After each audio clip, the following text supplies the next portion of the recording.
welcome to the Cagesiders. Jeremy Long, along with my co-host, as always. He's a little bit country, he's a little bit rock and roll, but mainly he's the coach, Angelo Reyes. Angelo, thank you so much for joining me. Yeah, boys. Where the hell are we again? Yeah, well, I love this place. You know, UFC Green Valley. Thank you for coming over. You know, it's hard for me to get out. You know, especially when I'm covering and teaching a lot of different fighters. I'm going over stuff. So right. Jeremy was nice enough to do our segment here today. Thank you. Love the gym. Yeah, no, this is an awesome gym. Oh yeah, it really is an awesome gym. Great place if you're in town, if you're a fighter who's coming out here to train. This is a great place to, get some work in. They got a full-size cage, lots of heavy bags.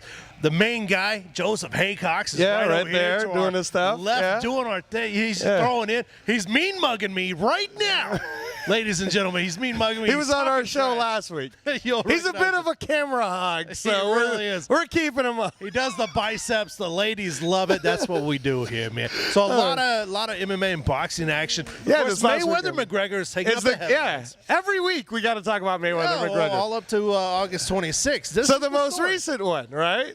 The most recent one, London, right? The London press conferences. Of course, the train fell off the rails a long time ago with this Mayweather-McGregor matchup. But London was great. The energy. I don't know. The energy. I think there's mixed reviews with everybody. I think overall, what it's basically done is it showed how much interest this whole event is doing. And Kevin Iole wrote a great piece about it, talking about how this may be as big as the Super Bowl. Now, what do you think? Do you think it could be as big as the Super Bowl? I absolutely agree. It's one of these events that is, where were you when? That's what people will be saying years from now, regardless of the outcome. Where were you when Mayweather fought McGregor? This has that kind of feel to it. Right. Well, I'll tell you where Paulie Malignaggi is right now. He's here in Vegas. He is getting ready to go ahead and spar Conor McGregor. Right. I'm hoping to be in on that somehow, so I'm just waiting for a call myself, But I think it's great. I think it's great that even people like Paulie Malignaggi totally willing to help a Conor. Right. Because in all honesty, man, the more we can legitimize how Conor can maybe have a chance, the more everyone will get involved. Even though you already know what I think of this whole thing. So you already know what all of us think of this thing. So moving on, this week is big happenings. Over the next few weeks, you're going to hear about a ton of fighters floating in and out of Vegas. Anthony Joshua was at Mayweather's today. Oh, cool. Heavyweight champion of the world. Oh, that's right. Yes, he was in and out today.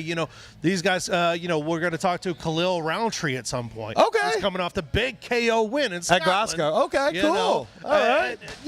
It's a good time to be a fight fan, and we say that a lot, but this is legitimately, you're building up to something you may never see again in your lifetime. Yeah, no, well, I know that the Contender Series, which has been running at the TUF gym the last two Tuesdays now, your good friend, you've been covering him since he was an amateur, right? Ryan Spann, Superman, they call him Superman Spann. He had a great fight with Robert Drysdale months ago on that was the fight. That's cool. Okay. And, even though he dropped that decision, he dropped that fight, he still put on a great performance. Yeah. But now he's going to be featured on Dana White's Contender Series. That's awesome. Going to be happening right here in Vegas here in a few days. Yeah, that's awesome. So we'll see if he walks away with a contract, a UFC contract. That would be amazing. To go from getting submitted by Drysdale to getting a UFC contract, that's awesome. The guy is awesome, and he couldn't happen to a nicer guy. He's got his kids at home, man. This guy I've been covering since he was, an amateur, like you said, man. Okay, cool. Well, Ryan, if you come a few days early and you need a private gym, come on over, give Coach a call. Yep. You're more than welcome to come here at UFC Green Valley Gym, and him and his coaches could rock and roll over here. Maybe I'll even help out. Yeah, absolutely. And you know what? This show, stick around, because we have a supersized Frank Mir episode for you, man. He's gonna talk to us about everything. Yeah, the big exclusive. His UFC release. You know what? We may even ask him about Tyson Fury. Maybe boxing. How would he fare? I think you never know. All right, so we're going to do it. Stay with us. Cagesiders. We'll be right back.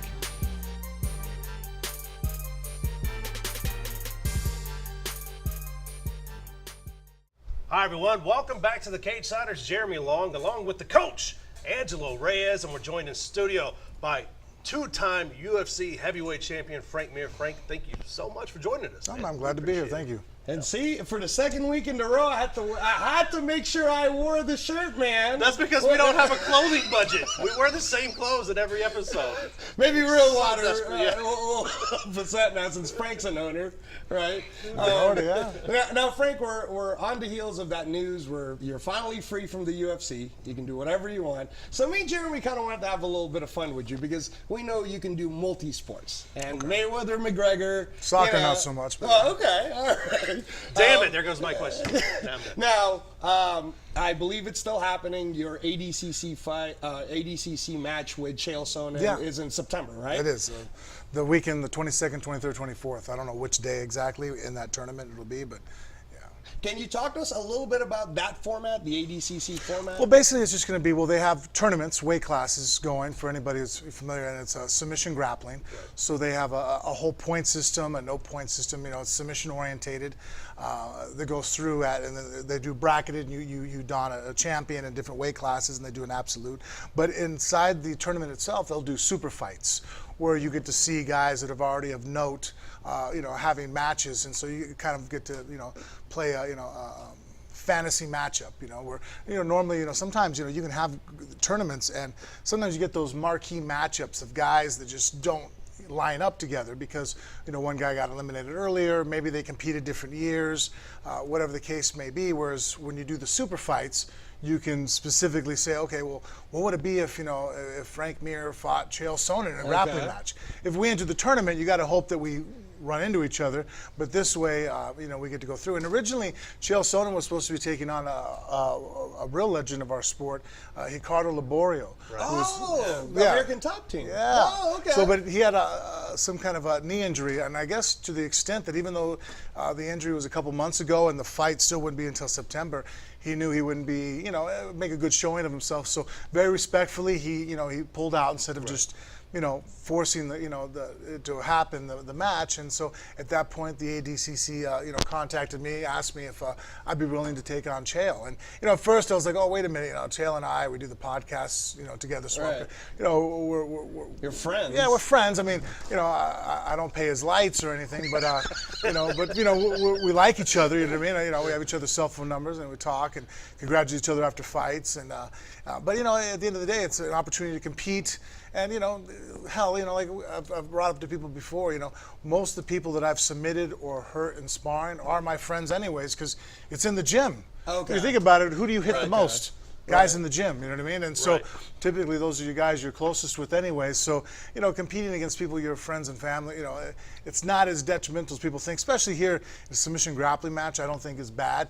Fights, there's something to be said about dropping elbows on your buddy's face. I don't know. I hope they can avoid those in the future, but as far as the grappling matches, it's no big deal. So when you guys go, you and Chael go at it, you're going at it. Yeah, this we're is both the reason competitive. Why people should watch it. Oh yeah, we're gonna go, and and the cool thing is, I know I've seen a couple things on the internet where people think it's gonna be a shutout, that Chael has no chance, but you got to realize that there's a point system involved in this. Right. So if Chael is able to avoid being submitted by me, in the allotted amount of time, he is a superior wrestler over than I am as far as points orientated. He's much more accomplished on a freestyle Greco-Roman level than I am. So he very well could score points, and if he plays it safe and doesn't let me submit him, it isn't like it's hopeless. This isn't Conor versus Mayweather where there's no chance Conor's going to win. There is a chance for Mayweather or for Chael. Okay, I just saw the Mayweather in them, ladies and gentlemen, where he was trying the greatest submission martial artist we probably ever had in MMA history. Did I pull the right? Mayweather a little bit? A little bit. You pulled the Mayweather. All right. I saw so that. Chael, you have like zero chance. I saw Mayweather doing that, trying to articulate how Conor could be in there, and it's funny. People are like, "Oh, see, Mayweather's saying it." I'm all, because he's a promoter. What is he supposed to say? Yeah. What I mean? It's a $100 pay-per-view. He's got to convince you somehow. No, it's not $100 pay for you to watch you and Chael, right? It's no. Like $50 or not 20. even. I don't know. Richard, how do you see the ADCC? Flow grappling. Okay. See, this is why flowgrappling.com, guys. Check that out. All right. Yeah, so you can go on there. I think they have it's a $9.99 subscription per month, and you can watch Much better value. Yeah, and then you don't just get to watch our match; you get to watch anything in their history, all the different MMA tournaments that they have, or MMA matches and grappling. Yeah. I think they do all kinds of things on it. All right, cool. Well, see, so you're going to be doing that. That's September. And then I know the deal that you made with the UFC is to wait all the way till April to respect USADA. Kind of understand. Respect UFC. Respect UFC, sorry. So let's pretend. April hits and Glory Kickboxing calls you, right? Is that something you'd be interested in doing a Glory Kickboxing match? Oh, absolutely. I think that, look, I only have so many years left to compete, and I want to, and I like competition. I like testing myself. That's the whole reason I ever got an MMA in the first place. And the whole reason, too, that even after I became a champion, I didn't look for just to sit at a commentary desk or just to become a coach. Every fight to me is still the same thing on the line, that I want to test myself. I want to go out there and face something that scares the shit out of me. Competing and putting yourself out there, that's scary because you're really going to see what you're made out of. And you're going to do it in front of thousands of people. So whether you succeed or fail, everybody's going to watch. And I've been there, so I know what it feels like to fail and fall flat on your face. Right. I know the critics and what that stinging sensation of failure. And, it's still worth me going out there, and I very much enjoy testing myself. So whether it be in an MMA arena, I very much want to, and that's what I was kind of talking to Angelo about, like, hey man, maybe we can go down to Mexico and get a couple boxing matches. And it's funny, if I can make money at it too, that's great, The only time money ever actually comes into mind for me, it's the way my brain thinks, if I find out you're throwing an event and you guys make $100,000 and I make a percentage of that, right? I don't care. At that point, you're like, well, you made $10,000. I'm like, yeah, but the whole event made 100, so that's pretty good, right? But if you pay me $10,000 and I find out you guys made $50 million, I'm pissed off now. You know what I mean? Like, that's my thing. It's like, look, I don't mind going out there competing, and I enjoy competing. And when I first started competing, I thought I was going to do it for free. I paid to show up at competitions. You know what I mean? Right. And so, but at the end of the day, I feel like a punk if I find out that the people selling tickets to the event made money and I didn't. You know what I mean? Like, that kind of rubs me the wrong way. Well, this is the fun part of this stage of your career now, because like if you do go, let's say Glory Kickboxing, they tell it to you upfront, I think, on what it would be, or especially if we're doing boxing, Frank, and this is something I've always kind of talked to Frank about when he was sparring Berman Stavern and people like Marco Hook, is if we did it right, not so much the way Connor's doing it, but if we did it right and it was proven even off of one fight, I say we just call out Tyson Fury. What do you think about that? Especially with Tyson. Here's my point to it, Frank. Tyson Fury's coming out of rehab. He's got to deal with what he's got to deal with. He's still well north of 300 pounds, too, isn't he? Yeah. So it'll take some time, all the way to April, but he talks a lot of smack about MMA fighters and how even he believes Conor will knock out Floyd. So I'm kind of thinking, Frank? That's kind of weird how he thinks Conor, I don't know. So, but what do you think of that? You've seen Tyson Fury fight before. You saw him fighting Klitschko and stuff. Is that a matchup you could see yourself doing a boxing match with? Yeah, I think that's a much... as far as winnable fights, technique-wise, and knowing my strengths and weaknesses in a boxing match, I feel very confident against a Tyson Fury. You have to be respectful of Anthony Joshua. The guy's powers, the guy's, Anthony Joshua is a much scarier figure because I think that he proved that he has something that I don't believe Tyson Fury has, and that's mental toughness. Right. I think Tyson Fury is a mental midget. He's a bit of a and you can see that just in how he's handled success. He's a drug addict, and now he's a fat and he just completely broke down with success. Whereas with Anthony Joshua, I saw a guy that, me as a martial artist, that makes me nervous fighting a guy like that. A guy who got hit by Klitschko with his right hand, rocked. I mean, for 2 rounds, he didn't look right. Legs shaking, he was hurt. And then in the 8th round, 9th round, started coming back, and then got clipped again. Where I was like, oh man, he might be going down for a second time, and still fought back, and not only pulled out the victory, but pulled it out decisively. Went and knocked out, TKO, whatever you want to define it. Dropped him 3 times in that 11th round, Klitschko. So, I think that. Here's the thing, I'm okay with promoting and calling out fights, but I don't think you can fabricate shit, you know what I mean? Like at the same time, I don't see anything that I can point out at Anthony Joshua that isn't a respectable representative of the heavyweight division. I think that boxing now is so much better for having him. Now, Tyson Fury, all that I just said, just flip it on its It's complete opposite. I think that, I would love to go ahead and have an opportunity to smash him. And it'd be great if he really thinks MMA fighters are that bad. We could split it 1 for 1. I'll do a boxing match. We'll even go first. We could do boxing. And then 3 months later, go ahead and let me go ahead and break his arms, Oh, that would be cool, man. Hold on. We're going to take a quick commercial break. When we come back, we're going to stay with Frank. Stay with Frank. All right. Yeah. Don't break our arms in the break. All right. When we come back, more from Frank Mir. Hi, everyone. Welcome back to the Cagesiders. Jeremy Long, along with the coach, Angelo Reyes, UFC heavyweight champion Frank Mir in studio, man. Okay, so we got the call out for Tyson Fury. Maybe he says boxing. He'll do kickboxing. Now let's get back to what you're awesome at, Frank. A legend in mixed martial arts. I want to talk Bellator because we did an interview with King Mo. He talked about you. He said, hey, I would love for Frank Mir to come on over to Bellator, and if he's looking for money fights, there's a lot of different money fights we can do. I'll even move up in weight. And I even looked at King Mo. I'm like, King Mo, are you sure, man? You're kind of small. Frank's kind of big. And he goes, size doesn't matter to me. That would be a great match. Well, I mean, he just fought Quentin Jackson who weighed 250. They fought that heavyweight match. Beat the heck out of him. Yeah, and King Mo is a great wrestler. I think stylistically it poses a lot of threats. And I think that fight would actually be a fight that people would be interested in. I don't think the size difference would matter so much because he could control position in that fight. I think that I'm the better striker, and then obviously I feel that once we do hit the mat, that he has to watch his arms. You know what I mean? But that being said, takedown wise, he has a good strategy. If he fights very much a Jackson type of strategy fight that the GSP and the Rashad Evans have brought back, he could be victorious in that. That's definitely not a give me fight, and I do.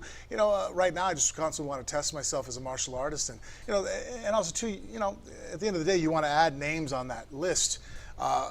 So that's my thing. It's not that I want to avoid anybody, but I got to be honest with you now. If you haven't made a name for yourself in the world of MMA, I'm not probably gunning for a fight for you. You know what I mean? Right.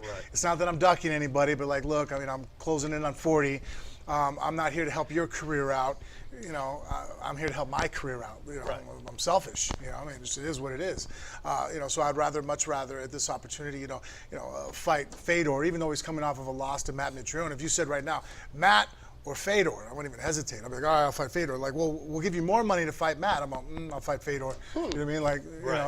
No, you know what I mean? Fedor to me would put him on that list of guys. Now I can say that I've fought pretty much a who's who of everybody in the heavyweight division, from Alistair Overeem, Nogueira, Mirko Krokop, Brock Lesnar. I think a name that's absent on there that's extremely noticeable when I retire will be like, well, you never fought Fedor. I mean, once I fight Fedor, right. I've pretty much during my era and have fought every great heavyweight that there is. Yeah, and that right there, I mean, a King Mo versus Frank Mir fight with Bellator making the foray into pay-per-view, that could be a headlining pay-per-view event right there. I don't think there's really a bigger fight than you can make with me and Fedor. Well, that's what I was thinking is that if you jump in and Scott Coker's like, hey, I'm in with Frank Mir, let's do a start with King Mo, then that shoots it off. Then they do a big build-up to you and Fedor. Yeah, I agree with you. Yeah, give Fedor maybe time to heal or build it up. Or, the organization wants to give me a first fight in there, see how it goes. I'm okay with all that. King Mo has earned a name, you know what I mean? So I have no issues with fighting that guy. Other guys, if their name's not there, it's like, well, they're dangerous, but then there's nothing and I hate fighting those guys that are dangerous that have no name, because it's like, well, very well still could lose to them. It's a fight's a fight, you know what I mean? Right. But then if you beat them, it's like, yeah, but that guy, who was he? I'm like, you weren't saying that an hour before the fight, man. You were telling me every reason why I was about to lose this, So, I definitely like that. And then plus two, I mean, I don't know his contract obligations, but I brought this up before on Phone Booth Fighting. I always said it again, Phone Booth Fighter. Phone Booth Fight is my own podcast, and I mispronounce it. PhoneBoothFighting.com. Yeah, Richard has to point that out to me all the time, my co-host. Brock Lesnar, you know what I mean? Oh, yeah. If Bellator wants to come out of the blocks and make a huge pay-per-view event, I mean, until the Conor McGregor show, Brock and I owned the biggest pay-per-view gate. Yeah, and a third fight between the two of you guys would be amazing. Yeah, isn't Brock, though, signed to the UFC, Frank? He had the one-off fight with him. I don't think that he has a multi-fight contract with him. He might have something as far as, a certain amount of period of time that he doesn't, but, he's been serving a suspension from his last fight in July. So this summer coming up, he would be available again to fight. I don't know the relation Bellator has with, WWE. Yeah. But I mean, there's something out there that if Bellator is looking to make waves and they want to step into the pay-per-view, here I'm a free agent. Brock possibly, I don't know his things. I mean, what bigger fight could you make outside the UFC that doesn't involve Conor McGregor? Yeah, no, we got to throw the break. But Frank, thank you so much for joining us, man. We really appreciate it. Thank you. All right, stay with us after the break. A little bit more from the Cagesiders.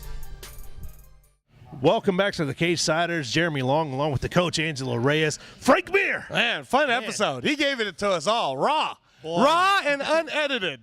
Well, you edited. Completely edited. Completely edited. No, but it was pretty awesome to hear some of the stuff he said, right? It really was, to see, understand from the guy himself where he's going to go, what he's looking for, those money fights. And then even saying, Tyson Fury, if you're down to box. Hey, man, I'm down with it. I'm down with it. So let's talk by next year, Eddie Hearn. I hope it's something, especially, can you imagine if McGregor Mayweather ends up being pretty good? Frank Mir, Tyson Fury could be good. Frank Mir, Tyson Fury. I could see, you know what? Honestly, I think this is going to open the doors for more of these mixed MMA boxing cards. I'll go on record. I'll be the first one that says it. It may never recapture the magic of Mayweather McGregor, but you know what? I could totally see Frank Mir and Tyson Fury throwing down, and I want to be cage side when they do. Well, I know I'll be ringside since I'll be coaching Frank, so I'll be there. Somebody sneak me in. The coach says he doesn't do anything for me. He don't get me in nowhere. And speaking of local, if you love local MMA, Real MMA is having a show tonight at Samstown. That's right, Samstown, big event. They're gonna, I think they're doing the tournament, the one that Shannon Knapp has for Invicta, so that'll be fun, right? And then your boy again, Ryan Spann, Contender Series. Looking forward to that. Happening, man. Can't wait. Ryan Spann, best of luck to you. Thank you, everyone, for tuning in, joining us here. Thank you, UFC Green Valley, for once again hosting us, having us in gym. Get to this place. You need to be here, man. This is the place to be. Yeah, this right here. Follow those instructions at the bottom of your screen, all right? For Angelo Reyes, Anna Hullerton, who's in the cage right there. Your boy Joseph, who's running around like a maniac. He's actually my boy. Yeah, your actual boy, Joseph. You know what? We love you guys, and stay with us, man.